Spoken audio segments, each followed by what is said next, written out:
So, for hybridization, it is a hypothetical theory. Hybridization actually tells us about the structure of a molecule.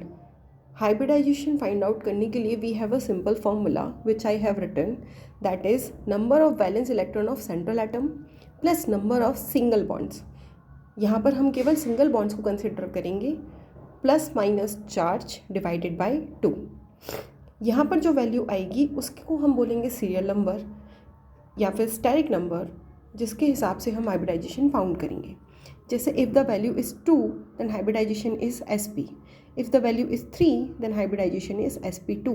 If the value is 4 then hybridization is sp3. If the value is 5 then hybridization is sp3d. And if the value is 6 then hybridization is sp3d2. चलो अब हम लोग एक basic example से इस चीज़ को समझते हैं.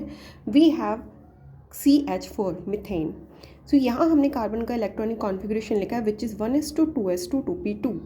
यहाँ पर हमारे पास बैलेंस वाली होती है आउटर मोस्ट वाली शेल, जो हमारे पास है 2 number of shell 2s2 and 2p2. यहाँ पर बैलेंस इलेक्ट्रॉन कितने हैं 2 + 2 4. तो यहाँ हमने वैल्यू पुट करी 4.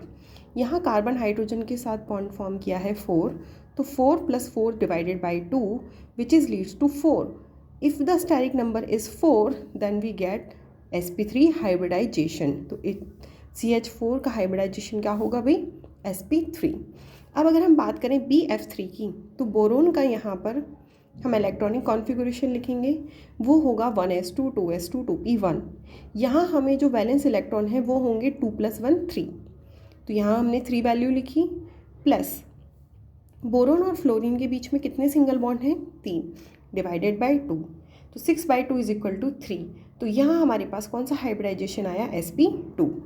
अब हमें निकालना है अगला XeOF4. XeOF4 के अंदर जो हाइब्रिडाइजेशन है वो क्या निकलेगा. अब बात यहाँ ये आती है कि क्या हमें जीनोन का पूरा इलेक्ट्रॉनिक कॉन्फ़िगरेशन लिखकर उसका वैलेंस इलेक्ट्रॉन काउंट पता करना होगा. नो, हम यहाँ क्या करेंगे, हम पीरियोडिक टेबल की हेल्प लेंगे और एक छोटी सी ट्रिक लगाएंगे जिससे हम किसी भी मॉलिक्यूल का हाइब्रिडाइजेशन इजीली फाउंड कर सकेंगे. जो क्या है, हमें केवल ये देखना है कि बोरोन का वैलेंस में इलेक्ट्रॉन कितने हैं 3, कार्बन के कितने हैं 4, नाइट्रोजन के कितने हैं 5, ऑक्सीजन के कितने हैं 6, फ्लोरीन के कितने हैं 7, नियॉन के कितने हैं 8. नियॉन के बाद हमारे पास में नीचे जो गैस आती है वो होती है आर्गन. आर्गन के आउटर मोस्ट में भी कितने होंगे फिर 8. उसके बाद हमारे पास आती है क्रिप्टन के भी कितने होंगे 8. फिर हमारे पास आती है जेनन में भी कितने होंगे भाई 8. तो यहाँ हम लिखेंगे कितने हैं हमारे पास, दैट इज़ 8. अब अगर हम यहाँ बात करें, हमें काउंट करने हैं क्या सिंगल बॉन्ड्स. आपको पता है कि जो ऑक्सीजन होता है वो डबल बॉन्ड फॉर्म करता है, तो हमें केवल सिंगल बॉन्ड काउंट करने हैं. तो हम यहाँ पर क्या करेंगे, प्लस लिखेंगे 4, क्योंकि जेनन और फ्लोरीन क्या होता है भाई मोनोवैलेंट होता है. तो ये यहाँ पर जेनन के साथ एक बॉन्ड फॉर्म करेगा, इसको करेंगे डिवाइडेड बाई 2. तो यहाँ हमारे पास होगा 12/2 विच इज़ लीड टू 6. अगर 6 होता है तो टेबल के अकॉर्डिंग हमारा हाइब्रिडाइजेशन क्या होगा sp3d2. So we are index sp3d2.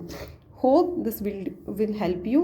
अगर हम यहाँ बात करें और वैलेंस की, तो हमें पता है बोरोन के नीचे आता है एल्यूमिनियम, जिसके भी सेम कितने होंगे 3. कार्बन के नीचे कौन आएगा भाई सिलिकॉन, इसके भी कितने नीचे होंगे 3. नाइट्रोजन के नीचे कौन आएगा फास्फोरस, जिसके भी आउटर मोस्ट में कितने होंगे 5. ऑक्सीजन के नीचे कौन आएगा सल्फ़र, उसके आउटर मोस्ट में भी कितने होंगे 6.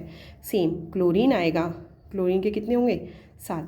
अगर हम एक और एग्जांपल देखें, जैसे हम बात करें ClF3.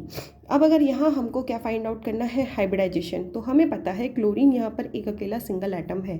तो सेंट्रल एटम का यहाँ हमारे पास अगर हम हाइब्रिडाइजेशन फाइंड करें तो सेंट्रल एटम के बैलेंस में इलेक्ट्रॉन कितने होंगे भाई, हमने यहाँ से देखा तो ये कितने हैं 7. तो हमने यहाँ लिखा 7 प्लस मोनोवैलेंट, हमें सिंगल बॉन्ड काउंट करने हैं. फ्लोरीन क्या होता है भाई मोनोवैलेंट, कितने हैं यहाँ पर 3.